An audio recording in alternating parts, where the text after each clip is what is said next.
Hello everyone, welcome back. So today's topic is tracheoesophageal fistula. Classification. So there are 5 types. Type A, atresia without fistula. This comprises of 8.5%. Type B, atresia with proximal TOF, that is tracheoesophageal fistula. Type C, atresia with distal TOF. This is the commonest, that is 85% of this is seen.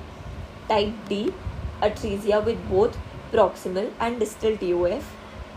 Type E is the H type, that is no atresia.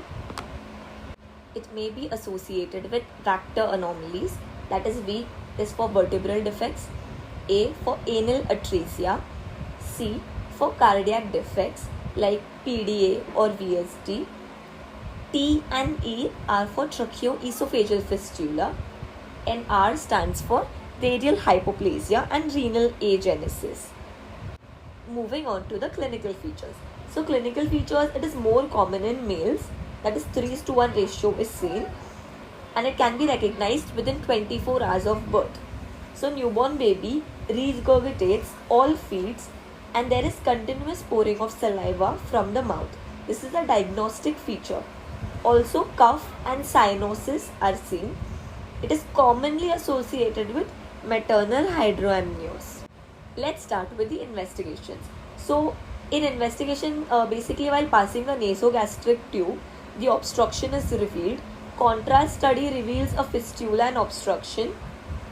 Then other anomalies are looked for, that is we can see them from the chest x-ray or echocardiography modalities. So surgery. So basically child requires feeding gastrostomy commonly. The procedure is staged 1. Through right-sided thoracotomy, opposite to the side of aortic arch, fistula is identified and resected. Lower segment is anastomosed to the blind upper segment. Occasionally, if the length is inadequate or the atretic segment is too long one, then we do a colonic or gastric transposition. So the complications basically of the surgery, it could be leak from the anastomotic site, reflex, pneumonia or dysphagia. If you like it, please share, subscribe to our channel. Thank you.